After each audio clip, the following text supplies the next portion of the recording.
Good morning, Mr. Carr. This man, Lou Platt, is the CEO of a multi-billion-dollar corporation. He is in a sinister conspiracy with this man, George Mayer, to build a business center with unparalleled service and total dominance in the IT services field. In a matter of weeks, they plan to move their entire data center to their new mega facility at Perimeter Summit. There are many people in the IT underworld that would like to see this move fall on its face. Your mission, should you decide to accept it or not, will be to see that the move goes off without a hitch and the data center maintains the high level of service it is known for. In the event any of your IMF force is caught or killed, the Secretary will disavow any knowledge of your actions. I have no idea what Charlie's up to these days. This tape will self-destruct in 5 seconds. Good luck, Mr. Carr. During the data center move, many people will be affected. People will take on new roles.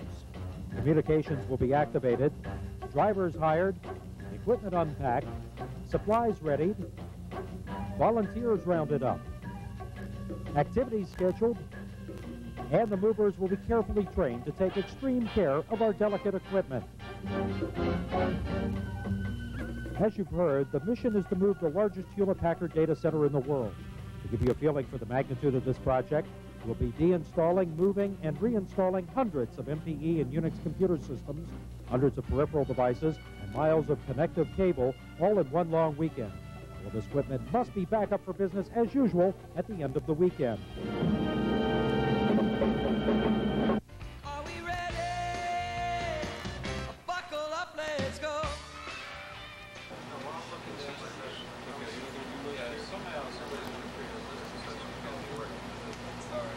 What system's the next system to? VP, who's the volunteer coordinator? John, how you doing? Welcome aboard. We have Hector here as the volunteer coordinator today, and he's going to be setting you up with the person you're going to be working with. Okay, hi John. Let's see, you're going to be working with Richard Jones. If you don't know him, I'll be happy to introduce you to him. He's right over there. Oh, I know Richard Jones. Okay. The system manager, in the plaid shirt, has been reviewing the system checklist, which contains the items necessary for defitting the system. Now the system manager shows the volunteer what he wants him to do in defitting the system. Backups have already been performed and verified. The operator then put a red dot on the console showing the system is ready to be taken apart, and he powered down the CPU at the same time. Each system manager will probably control his team differently. In the case shown, the system manager has decided to have the volunteer disassemble the disk drives. Since the system manager has already taught him the job, the system manager reminds the volunteer of the steps needed to disassemble the disks, which are shown on the checklist. The system manager hands the tools to the volunteer and sends him on his way while he continues working on the CPU side of the disassembly. The volunteer will report back when he's completed his task. Shown first are the Blitz disk drives. The volunteer identifies the proper cabinet of disks. Shown here are Blitz drives. He then verifies that each drive belongs to the system that he's working on. If all is correct, he then powers down the disk drives by depressing the white button on the front of the drive. The button will pop out when the drive is powered off. He continues this procedure for each drive in the set.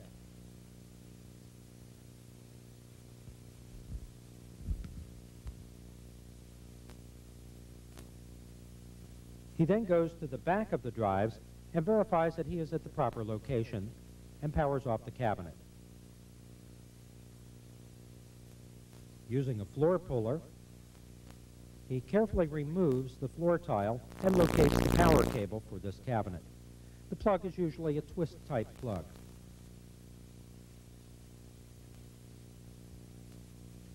Moving any wires out of the way, he carefully replaces the floor tile, avoiding catching it on any of the wires. Opening the back of the Blitz drive cabinet, he identifies the fiber optic connections, which all must be removed. He takes a Torx driver and removes the 5 screws holding the back plane and removes the existing fiber. A new fiber will be added prior to shipment.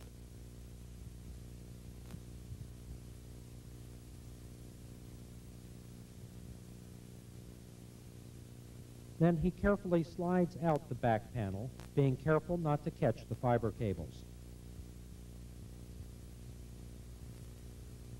Although it's a tight fit, you can get your hands in there. Hold the fiber with your left fingers and twist the ferrule with your right to disconnect the fiber cables.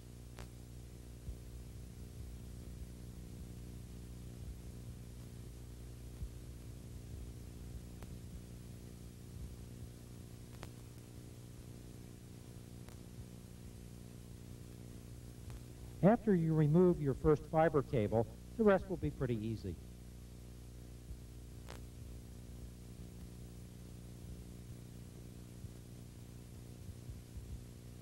Coil up the power cord and store it in the base of the blitz drive cabinets. Then you will use a wrench to raise all 4 feet of the cabinet as high as they will go. You will then continue this process with any other disk cabinets on the same system. And now let's look at the process for high availability drives. The volunteer identifies the proper cabinet again and ensures that each removable module is identified properly. There are 2 or 3 modules in the front and 2 in the back. He then powers down the base by depressing the white button so it pops out. He does this for each base in the cabinet.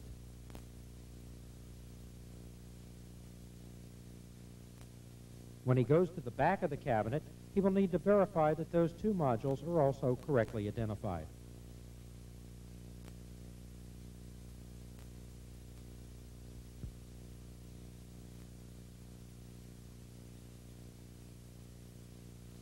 He then powers down the cabinet by lifting the plastic cover and pressing the white power switch.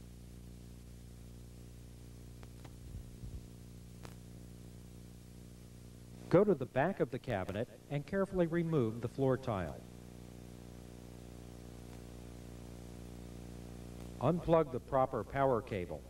It's usually a twist-type plug. Pull the cord through the hole in the floor, coil it up, and place it in the bottom of the cabinet. Replace the floor tile. Protecting the fiber cable is a metal cover held in place by 2 screws. Remove these screws, and then remove the cover by pulling slightly up on it and back.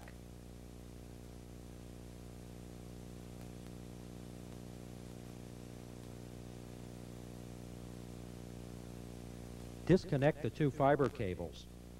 Although not illustrated here, a new fiber cable will be installed prior to shipment.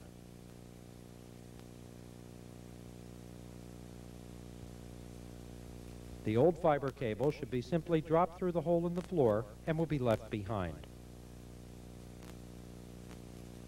After installing the new fiber cable, reinstall the cover.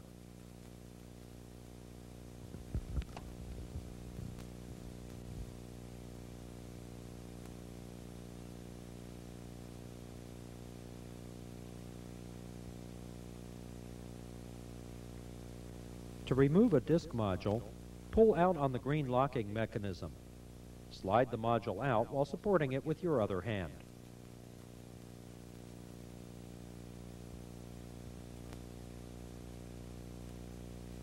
The disk module will be wrapped in bubble pack.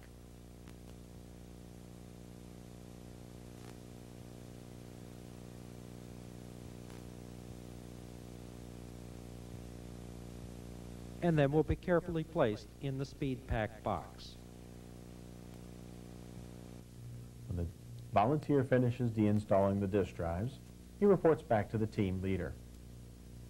When the team leader has completed all the items on his checkoff list, he reports to command and control.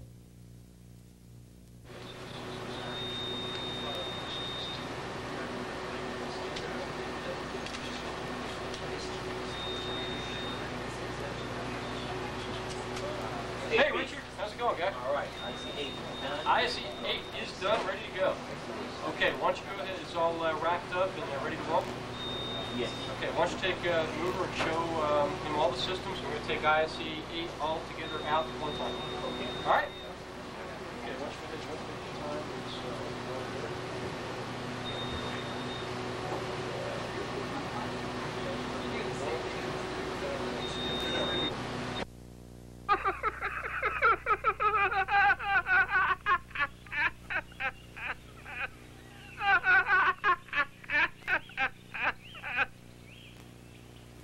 now for something completely different. Are we there yet? Are we almost there? Are we almost there? If you're involved in the refit process, report to the Perimeter Summit Command and Control section and ask for a volunteer coordinator. After a team is formed, the team leader will get an assignment and go right to work. A spotter, shown here in a yellow hat, will instruct the movers where to put all of the system and equipment that goes along with it. The spotter is responsible for the general placement of the equipment. With all the equipment in place, your team is ready to start work. After the spotters have placed the equipment, the team starts the reinstall process with the first item on the checklist and continues until all items are taken care of. All team members should always remember that safety is our prime directive. Safety not only includes people, but the equipment also. Safety precautions include securing the equipment by lowering the supports and never working near energized circuits.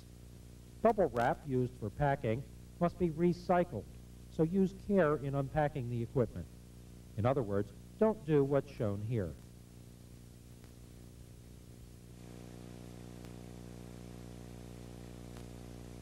Reinstall teams will have the advantage of working side by side at the new site, making running connections much easier. Disk drives will already have the fiber optic cables attached, which will also speed the process. The checklists for deinstalling and reinstalling systems were developed from the master move plan and must be followed exactly. There may be a better way to do these processes, but this is how we're going to do them. Please leave creativity at home. Compliance with the process is mandatory.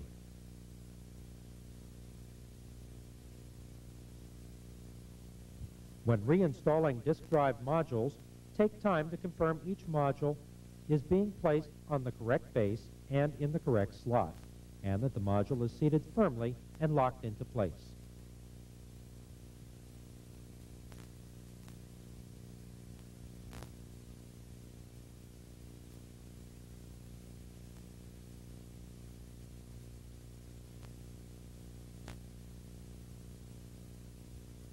Fiber optic cable will already be connected to the disk drives during the deinstall phase.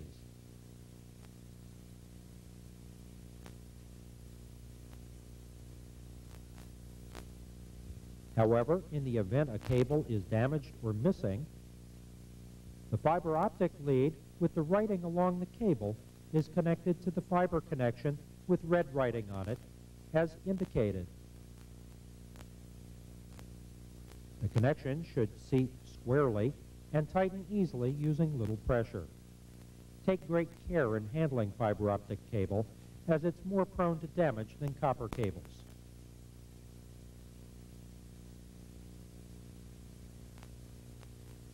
Don't forget to reinstall the cover using the 2 screws.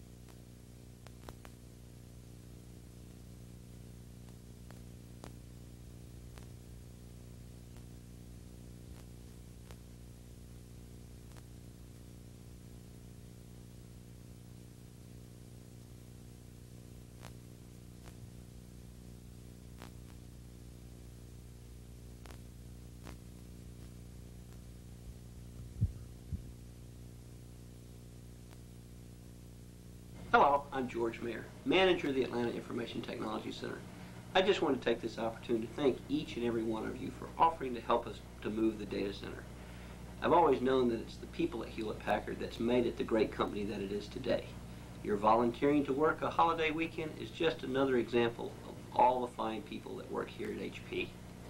I also realize that not many people outside of the Atlanta Technology Center will understand what it's taken to plan and prepare for this project. But I personally am very aware of all of the hours of planning, preparation, and execution time that it will take to make this project successful. I just wanted to say one more time, thank you very much for helping to make this move, and I look forward to seeing you during the move weekend.